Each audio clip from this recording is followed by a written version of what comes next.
কয়েকটা অ্যাফার্মেটিভ সেন্টেন্সটা লিখবো, তারপরে সেই সেন্টেন্স গুলাকে আমরা এগুলাতে কনভার্ট করব। খুবই ইজি টেকনিক। একটা রুল শিখলে সবগুলা পারবেন। প্রথমে লিখলাম, দেখেন affirmative sentence, subject plus verb plus object, ঠিক আছে।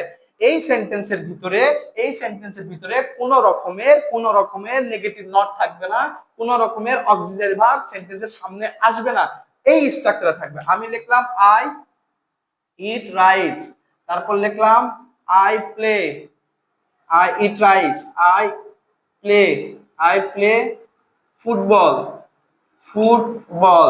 তারপর লিখলাম দে, দে দে সিং, সিং এ সং। তারপরে লিখলাম হচ্ছে ইউ, ইউ গো দিয়ার। লেখাগুলো ক্লিয়ার বোঝা যাচ্ছে তো? লেখাগুলো ক্লিয়ার বোঝা যাচ্ছে তো? আচ্ছা দেখুন, এখন এই সেন্টেন্স গুলো দেখো, এই সেন্টেন্স গুলো আমি কি লিখছি, I eat rice, I play football, they sing a song, you go there. এখন এটা কোন টেন্স কিভাবে বুঝবো?